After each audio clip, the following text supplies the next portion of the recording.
Kilalanin, alamin at tanggapin ang mga kahinaan.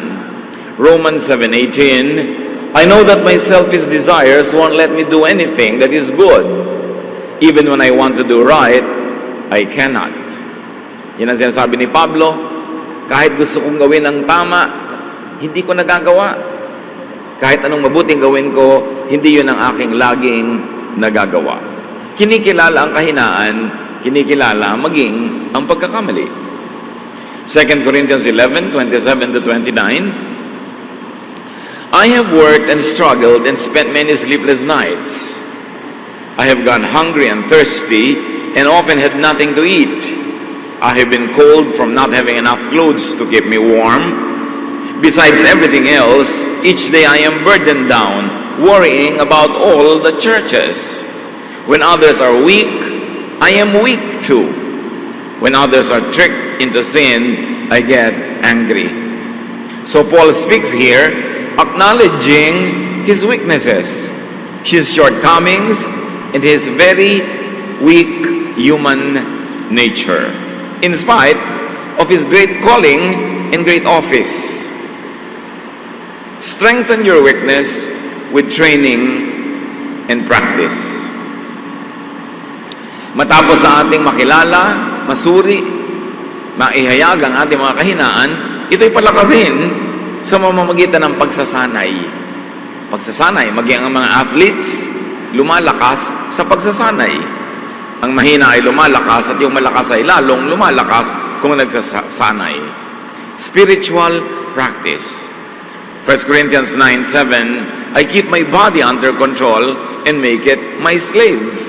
That is physical practice, which is a metaphor also for spiritual practice. Sinasanay natin ang ating ugali. Sinasanay ang asal. Sinasanay ang kilos para maitama ang mali, maituwid ang liko, at mapaganda ang hindi maganda. 1 Timothy 4:8, exercise is good for your body, but religion helps you in every way. It promises life now and forever. So here, yung dalawang uri ng exercise ay pinapakita, physical exercise and spiritual exercise through the practice of correct religion. Makikita natin na laging kailangan ng pagsasanay sa anumang larangan ng buhay. What to do with your personal weakness? Strengthen your weakness with supplementation from other people. May mga kahinaan tayo na talagang kahinaan natin kahit anong pagsasanay at practice ang gawin mo, kahinaan siya talaga. Kaya kailangan tayong humugot ng lakas mula sa ibang taong nasa paligid natin na yung ating kahinaan ang kanilang lakas. Kaya maganda na ang mag-asawa, magkaiba ng mga strengths, magkakaiba rin ng weaknesses, at hindi mo pipilitin yung strength mo ay maging strength niya, kundi yung strength mo ang ibibigay mo sa kanya. At yung weakness mo ay pupunan niya ng kanyang sariling strength. Hindi kailangan magkamukha kayo para kayo magkasundo, mas magkaiba, mas tugma, kasi magkakatulungan kayo sa mga kahinaan. Kung meron tayong kapatid na napakagaling sa isang larangan ng buhay, siya ang ating aasahan, at sa ibang larangan naman, aasa siya sa atin. This is the very concept of the church. Iba-ibang gifts, iba-ibang kakayanan, iba-ibang karunungan, iba-ibang mga katangian, pinagsasama-sama para magkatulong-tulungan. Hindi mo pipilit yung galing mo na makita mo sa iba. Hindi mo ipipilit na yung husay mo ay maging husay ng iba, kasi kaya ka nga nandyan at mahusay sa kanyang bagay para matakpan, matulungan, masuportahan yung hina ng iba, at yung hina mo naman ay susuportahan ng galing nila. God is not a God of sameness, but God of variety. And in our unity, we find completion through the ministrations of each other and to each other. Kailangan natin ang isa't isa. Ecclesiastes 4:9, you are better having a friend than to be all alone, because then you will get more enjoyment out of what you earn. Mas mainam daw na may kaibigan, may kasama, may katuwang, kesa nag-iisa ka. At kung malakas ang iyong kita, marami kang resources, mas mainam na marami kang kaibigan, share it with them. Kung gusto mong lumakad, wala silang pera, ilibre mo, edi mas masaya ka, nagamit mo ang iyong pera, kaysa nandun yung pera mo sa lalagyan, nag-iisa ka naman. Mahalaga yung pagkasama-sama. It is the very essence of spirituality, unity. So, give help. And that is strengthening others and also yourself. What is so miraculous about helping others is that it also helps us. Pag tayo'y matulungin sa iba, natutulungan din natin sarili. Pag nagpapasaya tayo ng iba, sumasaya din tayo. Pag nagbibigay tayo, napapayaman din tayo ng pagbibigay na yun. Kaya napakahalagang exercise yung pagtulong sa kapwa. At kung ano ang iyong galing, yun na ibigay mo sa iyong kapwa. Kaya sa isang pamilya, kung minsan ay napakagaling mong kumita, marami kang kita, yun ang role mo. Financial support sa mga kulang ang finances, pero yung kulang ang finances, may ibang galing din yan. Kailangan i-contribute din nila yung galing nila sa pamilya, hindi tagatanggap lang sila ng pera. So kung mayroong isang member ng family na na-hospital, nagkakasakit, mayroong nagsusuporta dyan sa pera kasi mas marami siyang pera, yung iba naman, ang suporta nila, warm body. Sila yung nag-aalaga, sila yung nag-iintindi, sila yung bili dito, lakad noon, takbo dito. Yun ang kontribusyon nila. Kanya-kanyang kontribusyon sa pag-aalagaan ng mga mahal natin sa buhay. 1 Corinthians 12:7, now to each one the manifestation of the Spirit is given for the common good. Bawat isa sa church, merong spiritual gift. Ibinigay yun sa kanya ng Diyos para sa ikabubuti ng buong kapatiran, hindi lang sa kanyang sarili. Kaya kahit sa church, meron talaga na gifted with a lot of money, so sila yung mas maraming ibinibigay na financial support sa needs. Yun namang mga hindi masyadong gifted with a lot of money, they are gifted with time, with energy, with effort. So sila naman to ngayong laging nandoon, nagtatrabaho, kumikilos, habang yung kapatid nila na nagdo-donate ay busy gumagawa ng pera sa pagnenegosyo. Nagkakatulong-tulungan. Kanya-kanyang papel sa buhay. Yung magaling kumanta, kailangan kumanta para yung mga taong hindi ganun kagalingan, ma-edify sa kanyang music. Yung mahusay mag-organize, siya ang nagtitipon-tipon ng mga gawain para yung hindi masyadong mahusay mag-organize, sasali na lang. Susunod na lang. Kanya-kanya ng papel sa buhay. Kung ganon, ang kahinaan ay nagiging lakas kung humuhugot ng lakas mula sa iba na binigyan ng Diyos ng lakas doon sa bahagi ng buhay na ikaw ay mahina.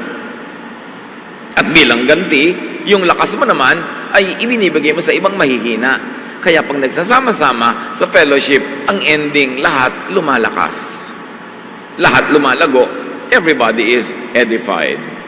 1 Corinthians 14:12, so with yourselves, since you are eager for spiritual gifts, strive to excel in them for building up the church.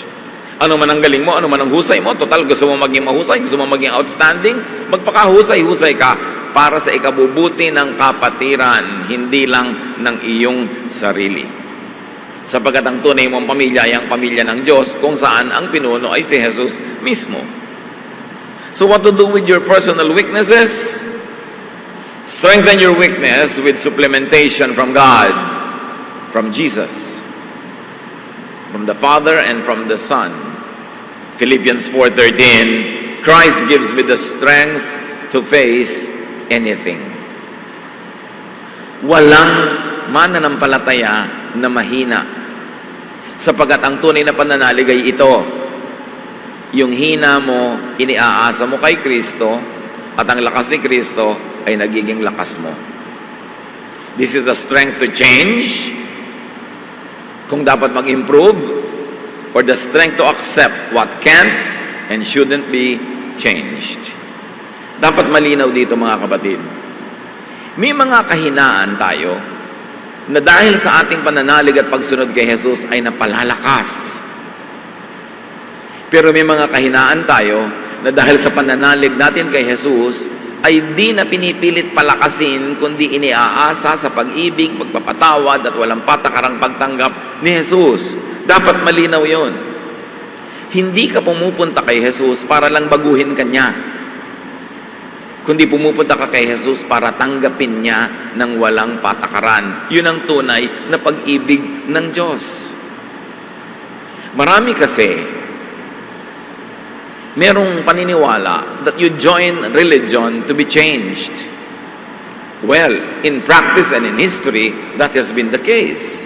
Religion has become a reformatory institution. But true spirituality is God accepting you, not God changing you. It is religion who changes people. It is religion who wants to change people so that the people could be controlled, so that behavior could be managed and engineered. Kaya naging kakambalangin ng palasyo ang relihiyon, ang mga political leaders at spiritual leaders ay laging magkakasabwat at nagtutulungan sa pagkontrol sa mamamayan. At ito ang dapat nating linawin, mga Kristiyano. God is not in a business of changing you, but God is in the loving business of accepting you. At sa pag-respond mo sa pag-ibig na yun ng Diyos, ikaw mismo ang nagbabago sa iyong asal, sa iyong gawi, sa iyong mga ugali, within what your natural self can allow. Minsan, sobrang expectation natin. Naku, sumali ka sa church namin, lalamig ang ulo mo. Sumali ka sa church natin, magbabago ka, titigil ka ng mga bisyo mo, magiging ganito ka, magiging ganon ka. Kaya tuloy, ang laki ng pressure sa mga tao pag sumasali sila sa church. O kaya, ang laki na lang ng takot nilang sumali kasi baka sila biglang baguhin o hindi nila makayang mabago at sila'y mabigo. Baluktot ang pananaw natin sa true spirituality. Jesus accepts us. And in response to that love, we begin to calibrate our behavior to the point that we follow in His footsteps. But that is our decision. But the business of Jesus is to accept us and to love us and to cleanse us. Pero hindi yung, ayan, Pastor, pasalihin nyo nga po ang anak ko sa retreat para bumait. Ano yung retreat? Reformatory institution. Yung husband ko po, puntahan nyo para maipag-pray nyo para magbago. Baluktot ang mga pananaw natin sa religious activity or spiritual activity. Dinadala natin ang mga mahal natin sa buhay sa Diyos para makatanggap sila ng walang patakarang pagtanggap at pagmamahal, pagpapatawad, pag-ibig ng Diyos. Hindi para biglan sila ng pressure na magbago. Kaya madalas bigo. O kaya magre-retreat, nagbabago lang ng 2 linggo, tapos babalik uli yung totoo. Kasi ang pwede lang maging pagbabago ng tao, yung sang-ayon sa kanyang natural self. Hindi mo pwedeng baguhin ang isang tao laban sa original way that the person was created by God. Can a leopard change its spots? Can an Ethiopian change his skin? Sabi sa Bible, the obvious answer is no. You don't go to religion to be changed. You go to God to be accepted and for you to feel that love. And in response to that love, you begin to fine-tune, to calibrate, to improve your behavior within your nature. But religious activity or membership cannot change your nature. Because yung nature mo, Diyos ang gumawa nun. Dapat malinaw yun para hindi sobrang pressure sa atin when we become a member of a spiritual community at hindi rin sobrang pressure na ibinibigay natin sa iba. O ano? 3 taon ka nang nagba-Bible study, takot ka pa rin sa dilim. We expect people to change overnight just because nagbukas ng Bible, just because umattend ng church. O ano? Sunday school ka ng Sunday school dyan, malululain ka pa rin, may phobia ka pa rin, natatakot ka pa rin. Tuloy sobrang pressure ang binibigay natin sa kapwa at marami napipilitang magpanggap para lang magmukhang oo nga, nagbago na sila. Tapos pag lumabas yung totoo nila uli, machichismis, nagbabackslide. Kaya napaka-oppressive kasama ang mga baluktot ang mga pananalig. Ang hirap nilang kasama kasi hindi nila naiintindihan na ang Diyos ay nagpapatawad, hindi nagbabago ng tao. Kasi kung ang Diyos ang nagbabago ng tao, di Diyos dapat ang managot sa lahat ng hindi nagbago. Kasi siya pala ang nagbabago ng tao, di lahat ng hindi nagbago, siya ang may gawa. No, God accepts and loves us. Warts, wounds, scars, and all. That is the love of God through Jesus that even Christians do not understand. Sobra tayong nagiging legalistic. Oh, member ka na dito, dapat ganito ka na, dapat ganun ka na, dapat ganun ka na. Puro mga panlabas at mga behavioral changes ang inaatupag natin, samantalang ang business ng Diyos ay mag-heal, magpagaling sa pamamagitan ng pagtanggap, pag-ibig, pagpapatawad. Pati si Pablo, na napakalaki ng ministry, maraming mga hindi na bago sa kanya. 2 Corinthians 12, 6-9. even if I should choose to boast, I would not be a fool because I would be speaking the truth. But I refrain so no one will think more of me than what is warranted by what I do or say, or because of those surpassingly great revelations. Si Pablo, dinala ng Diyos sa ikatatlong langit, to the third heaven. Binigyan siya ng mga revelation na hindi nabigay sa mga original 12 apostles. Ang dami-dami niyang nalaman na higit sa nalaman ng mga kasama ni Jesus at susunod-sunod sa kanya sa earthly life ni Jesus. Pero sabi niya, kahit ganitong surpassing ang revelation na binigay sa akin, marami pa rin akong weaknesses. Marami pa rin akong hindi na bago. At yun ay tinatanggap ko na lang. At iniaasa ko na lang yun kay Jesus. So, but therefore, in order to keep me from becoming conceited, I was given a thorn in my flesh, a messenger of Satan, to torment me. Walang lubos na nakaunawa kung ano yung thorn in the flesh. Pero ang sinasabi ni Pablo, meron akong kahinaan, meron akong kapintasan, meron akong pagdurusa na inihalalapit ko sa Diyos na alisin niya, pero hindi niya inalis. Sa kabila ng katotohanan na ako'y binigyan niya ng great revelation, napakahusay ng ibinigay niya sa aking ministry, pero sabi niya, sa makatuwid, pinanatili ng Diyos itong aking matatawag ng ibang kapintasan o kahinaan para ma-check ang pride ko. Kasi sobrang ibinigay sa akin na spiritual gift. So binigyan ito ng kapintasan o kahinaan, maging kapintasan sa tingin lang ng iba, para hindi naman ako sobrang yumabang. Para may weakness pa rin ako. Para ako'y laging umaasa sa Diyos. Sabi niya, 3 times, I pleaded with the Lord to take it away from me. But He said to me, my grace is sufficient for you, for my power is made perfect in weakness. Therefore, I will boast all the more gladly about my weaknesses, so that Christ's power may rest on me. Ang linaw. Sabi niya, napakadakila ng ministry ibinigay sa akin, ang katalinuhan, ang revelation na binigay sa akin, grabe. Pero sa kabila nun, meron namang ibinigay sa akin na kahinaan. At kiusap ko na ito 3 beses. Pero ang sagot ng Diyos, hayaan mong manatili ang iyong kahinaan para aasa ka pa rin sa akin. Kahit napaka-great ng gift sa iyo, kahit napaka-great ng ministry sa iyo, aasa ka pa rin sa pangunawa, aasa ka pa rin sa kabaitan ng kapwa. Kasi meron kang kahinaan o kapintasan. It was part of the package. Hindi yun inalis ng Diyos. So huwag niyong asahan na kung mo lang kayo ay lumapit kay Jesus, tumanggap kay Jesus, naging member ng isang religious community, ay lahat ng weaknesses ay matatanggal. Meron kang sinasadya ng Diyos na iwan doon para wag kang yumabang, para lalo kang umasa sa Kanya, tulad kay Paul. 2 Corinthians 12:10, yes, I am glad to be weak, if it is for Christ, because when I am weak, I am strong. Sa inyo, may kahinaan ako. Mayroong kulang, may kapintasan, pero habang iniaasa ko sa Diyos yon, nagiging lakas ko yon. Kasi yun ang nagiging entry point ng Diyos sa buhay ko. Mahirap kasi maging entry point ng Diyos sa atin yung ating strength, lalo't kung napapayabang na tayo, nagiging mapagmataas. Pero yung weakness mo na lagi mong iniaasa sa Diyos, yun ang pinakamadaling entry point ng Diyos into your life. So, don't expect yourself to be strong in every area, and don't expect others to be strong in every area, because in God's infinite wisdom, He has allowed this thorn in the flesh, not only in Paul, but in many of us. At doon tayo aasa sa Kanyang pag-ibig, sa Kanyang pagtaguyod, at sa Kanyang patuloy na pagmamahal. Then after doing what you could to change or to improve, accept your weakness. Meron tayong weakness, i-identify mo yan. Magpa-practice ka, gagawin mo ang iyong magagawa para yan ay mag-improve, para yan palakasin. Pero kung gawa mo na yung sagad, nagsikap ka na baguhin ang isang bagay, palakasin ang isang kahinaan, at kahinaan pa rin yun, pues tanggapin mo na part yon ng iyong buhay, at magiging part yon ng iyong definition of who you are, at maaaring maging springboard pa yon for your ministry. 2 Corinthians 12:7, of course, I am now referring to the wonderful things I saw. Out of Satan's angels, one of Satan's angels was sent to make me suffer terribly so that I would not feel too proud.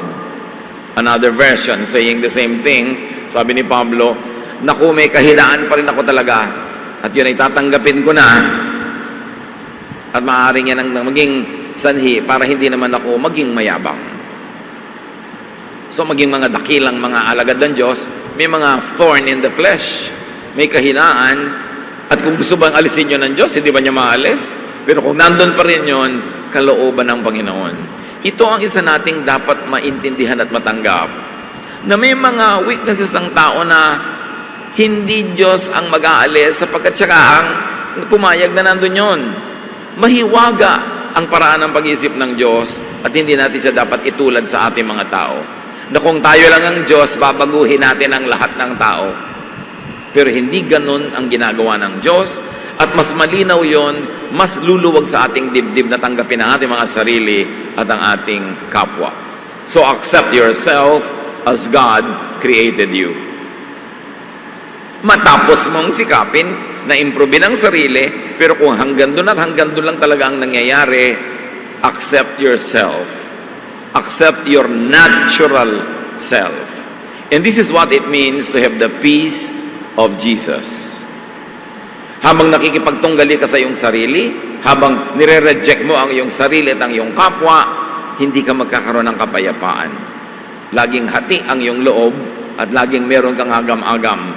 Pero ang sabi ni Lord, my peace I give to you, not as the world gives, do I give. Ganon. Do not be afraid. Do not let your heart be troubled. I have overcome the world. So yung mga kahinaan natin, yun ay charge to Jesus. Yun ang ibig sabihin na meron tayong tagapagligtas. Hindi tayo ang nagliligtas sa ating sarili. So, real Christian spirituality is not a reformatory institution. It is acceptance because of love, because of the love of God. Ang tunay na paglapit sa Diyos ay hindi yung babaguhin mo yung sarili to the point na pasado ka na sa standard ng Diyos. Ang tunay na paglapit ng Diyos ay babaguhin ang iyong attitude about even yourself. Mamahalin at tatanggapin ka ng Diyos. Kaya maraming tao, lalo nung nag-religion, lalong nag-guilty. Nung naging religious, lalong bumigat ang kalooban, lalong lumungkot, lalong nagiging hypocritical, laging maging mapagpanggap. Kasi akala niya, kung mo lumapit ka na sa Diyos, change ka na. Eh, hindi naman talaga totoo. So, nagpapanggap na nag-change. At nakakaroon ka ng sakit pag lagi ka nagpapanggap. You don't change the brothers and the sisters. You accept and love them. And that love is what will inspire them to become the better versions of their own selves. Not to be the copy of another person, but to be the better version, the best version of their own natural selves. Dapat kung tayo yung mga kapatid sa Panginoon, pag nandyan tayo, yung mga tao are at ease to be true, to be real, to be themselves. Hindi yung pag nandyan ka, nagpapanggap sila, nagbabanal-banalan dahil baka hindi sila pumasa sa iyong pihikang mga standards. Kaya nakakaroon ng kapahingahan ng tao pag tunay niyang natatagpuan ng Diyos dahil ang natatagpuan niya ay ang pag-ibig at pagtanggap ng Diyos na maging ng mga kapatiran. Ang mga kapatiran sa church, hindi ka dapat parang pulis na laging nag-iimbestiga, nagmamanman sa kabanalan ng iyong kapwa. At pagkatapos pag-uusapan at uhusgahan yung mga bumabagsak sa iyong standard. Coming to God is receiving His forgiveness, His unconditional love and acceptance.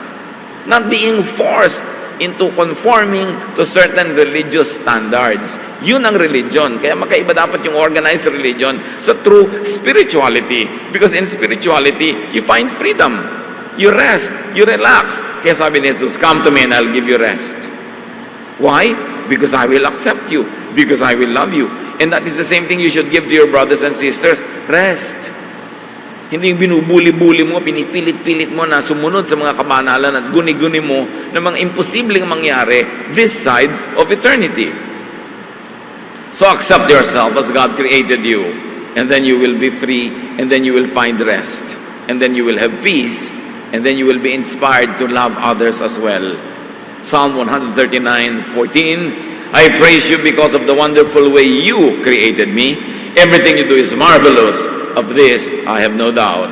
And everything includes yourself and myself.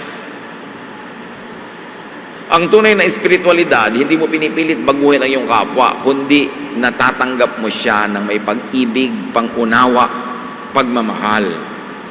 At yung pag-ibig na yun ang magbibigay sa kanya ng inspirasyon, na ayusin, ituwid ang liko, at magbago ayon sa kaya ng kanyang naturalesa. Pero hindi mo pwedeng baguhin yung nature. Kailangang ipanganak na uli at ulitin ang design. So, God does not change people. Kung may babaguhin ng Diyos, paminsan-minsan, himala. Pero don't expect that. Hindi yung, ayan, sumali ka na sa amin, dapat magbago ka na. Dapat sumali ka na sa amin, therefore tatanggapin ka namin. Yun. Hindi baligtad. God accepts and loves people. It is people who change their behavior as much as their nature would allow. It is people who decide to change their lifestyles as a response to stimulus, very especially to the stimulus of love. Kung binabago ng tao ang lifestyle niya, dapat response niya sa pag-ibig ng Diyos, hindi response niya sa takot na madisiplina at matiwalag. Kasi takot lang yun. Walang kwenta yung ginagawa out of fear. So, importante natin isipin yan. When people become spiritual and change, it is usually in response to God's love, not to disciplinary measures of the church. Panglabas lang yon, nagiging pampaimbabaw. It is always important. So, live with and live in spite of your weakness. Kung nagawa mo na ang project mo, na-improve ang sarili, ayusin, at hanggang doon lang yon, pues itahimik mo ang iyong puso, live with it. And live in spite of it. At laging ipaalala sa sarili ang Philippians 4:13, I can do all things through Him who strengthens me. Yes, that is my weakness. But because of Christ's love, that also becomes my strength. Because now, in this weakness, I put Jesus, I put His love, I put the love of God the Father, and then that becomes a strength. Not my strength, but the strength of God through Jesus that I enjoy because Jesus is in my heart. And then focus and operate on your strength. Mga kapatid, ang binibigyan natin ng focus sa ating kapatiran ay hindi yung mga kasalanan at kakulangan ng kapwa, kundi ano yung mabuti at maganda sa kanila, at yun ang itanghal, yun ang itaas, at yun ang i-celebrate. Philippians 3:13, my friends, I don't feel I have already arrived, but I forget what is behind, and I struggle for what is ahead. Kinakalimutan ko na yung tapos na. Ang sinisikap ko na lang ay yung darating pa. Pagkatapos ang hilig-hilig ng mga Kristiyano mag-testimony na uungkatin, bubulat-latin ang lahat ng baho nung nakaraan pa. Bakit pa? It is a Western psychology. Ang mga Western people, mahilig silang bulat-latin yung past para magkaroon sila ng catharsis, para magkaroon sila ng luwag ng dibdib. Kaya ako, Kristiyano na ngayon, ito ang dati kong buhay, ito mga pinaggagawa ko. Hindi bagay sa ating mga Pilipino yung ganoon kasi meron tayong pangingimi na salingin at galawin yung mga ganoong masisela na mga bagay. Sa pagkopya naman natin sa mga Amerikano, pati yung mga testimony nila, ginagawa natin sa mga churches na pagchichismis ang katuloy pagkatapos. At pagkatapos, pagka napabalik ka sa dati mong buhay, machichismis ka na mag-backslide. Kaya hindi tayo mahilig dyan sa mga testimony. Why celebrate and why make a big deal out of what's already past? Charge to the cross, it's finished. Sabi ni Paul, yung tapos na sa akin yan. Iniiwan ko na yan. Ang inaatupag ko yung darating pa. Napakahalaga na suriin din ang mga pinaggagawa natin sa mga churches. Ito ang aking buhay. Ito ang mga karumihan ko. Ito ang mga pinaggagawa ko. Bakit pag-uusapan pa mga ganon? Mga Amerikano mahilig doon.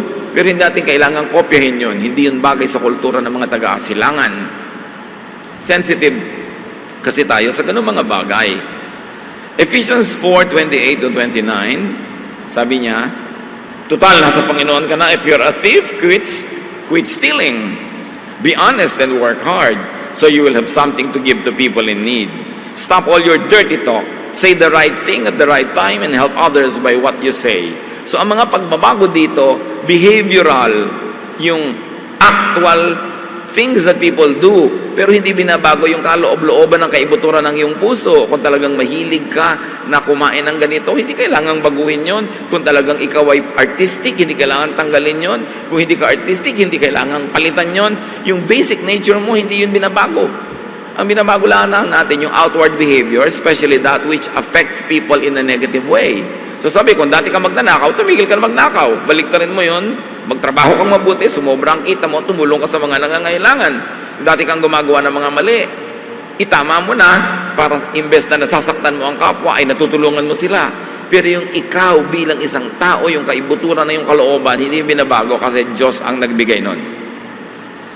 We should know what can be changed and improved, and we should know what should be accepted and even celebrated para magkaroon tayo ng katahimikan sa ating puso.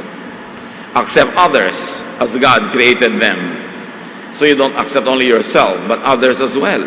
Ephesians 2:10, God planned for us to do good things and to live as He always wanted us to live. That is why He sent Christ to make us what we are. So pag na-appreciate mo na nilikha ka ng Diyos, at kung may pinayagan siyang sa tingin ng iba ay weakness, nandyan pa, ma-appreciate mo pa rin yun na merong katuturan at kabuluhan yun, din mapapayapa ang iyong loob, and you will stop struggling with yourself all the time. John 13:34-35, but I am giving you a new command. You must love each other, just as I have loved you. If you love each other, everyone will know that you are my disciples. Walang sumama kay Jesus na sinabihan niya, aba, magbago ka muna bago ka sumama sa amin. Perfect ka ba bago ka sumama sa amin? Wala ka bang kasalanan? Tinanggap niya ang lahat. At sa pagtagal ng panahon, kapiling si Jesus, people improved and improved and improved in response to His love. But the first act is to accept them and love them. At ganun ang dapat nating ibigay sa kapwa, maging sa ating sarili. Accept people as victims, as products of their personal circumstances. Marami mga tao kaya sila nagkaganyan, biktima. Luke 19, verse 10, the Son of Man came to look for and to save people who are lost. So you begin with that people are lost. And Jesus seeks them out to find them, to love them, to heal them, not to change them. Minsan may nadaanan ako isang Christian bookstore nakalagay, books that will change your life. Yun agad ang idea natin, come here and be changed. Yun ang idea ng religion Pero si Jesus, come and I'll accept you as you are. And then, you can become the better version of yourself in response to my love, in response to the strengthening that you will receive. But being changed is not a requirement. Meron pa ngang sobrang mga conservative churches, magpapa-youth camp, yung mga member nila magdadala ng pinsan, kaibigan na youth, tapos nire-reject nila dahil hindi nila gusto yung suot, hindi nila gusto yung kulay ng buhok ng kabataan, hindi nila gusto yung itsura. Aaten pa lang nga, gusto mo, mukhang santo na. Ganun ang mga religion. Kaya yung mga tao ayaw na tuloy, natatakot. Samantalang, people need love, especially when they don't seem to deserve it. Hindi sa simula pa lang pinipili mo na agad. That is the way of the Pharisees. Laging nanguhusga, laging hindi ka pwede, hindi ka banal enough. John 8:11, sabi ni Jesus sa babaeng, babatuhin sana ng mga tao, did anyone accuse you? No, sir, the woman answered. And that's because Jesus defended the woman. Then Jesus told her, I am not going to accuse you either. You may go now. Masarap kasama si Jesus. Kahit sabihin pa niya sa iyong, sin no more. Pero hindi niya ginagawang kailangan, sinless ka na bago ka lumapit sa akin. Sabi niya, I'm not going to accuse you. I will love you. This is the Jesus that we should know. This is the Jesus that had been hidden by the church from people, because ang laging inuukil-kil ng mga churches sa mga tao is the strictness and the law of Moses na tinakpan na ng law of love ni Jesus. Gaano kahirap maintindihan yun? Personal weakness should be recognized, strengthened, and turned into strength. Turn every disadvantage to an advantage. Mga kapatid, gusto kong ulitin ito. Kung meron kayong weakness, sa tingin nyo weakness, do what you can to strengthen it. And after you have done what you could, may natira pa rin o nando pa rin siya, tanggapin nyo, manahimik kayo, live with it, live in spite of it, surrender it to Jesus, and depend on the love of Jesus. Ephesians 4:31-32, stop being bitter and angry and mad at others. Don't yell at one another or curse each other or even be rude. Instead, be kind and merciful, forgive others, just as God forgave you because of Christ. So you apply this to other people and apply this to yourself. Let the love of God through Jesus prevail. Personal weaknesses should be accepted and lived with after you have done what you could to improve on them. Ecclesiastes 3:11 to 12. And he puts questions in our minds about the past and the future. I know the best thing we can do is to always enjoy life. Do not problematize life. Do not over-problematize even your perceived weaknesses. Surrender it to the Lord and it will become a strength. Or surrender it to the love of Jesus and you will find acceptance and you will also find self-acceptance. Enjoy life because of your strength. Enjoy life in spite of your weaknesses. God loves you anyway. God loves you anyhow. And this is the peace of Jesus. Dear God, teach us to identify correctly our weaknesses, surrender them to you, get strength from you, O Lord, and improve ourselves. And in areas, O Lord, where our weaknesses remain in spite of what we try to do, teach us to be at peace with ourselves, to accept ourselves and others, and to go on living, focus on our strengths instead, and focus on the strength of others also. Patawarin mo kami, Panginoon, kung kami nagiging mapanghusga sa kapwa, maging sa aming mga sarili. Turuan mo kaming umasa, manalig sa inyong pag-ibig, sa inyong pagtanggap. At itong pag-ibig at pagtanggap na ito, ang siya rin naming magamit na pamantayan sa pakikipagkapwa, sa pakikitungo sa aming mga kapwa-tao. Turuan mo kami, Panginoon, na mapanatag ang loob, na matapos sa aming pagsisikap to keep improving, matanggap namin yung mga areas that will remain what is called a weakness. And that is where we depend on you, on your forgiveness, on your love, on your care, and on your support. Father, teach us to be restful, to be peaceful about ourselves and others.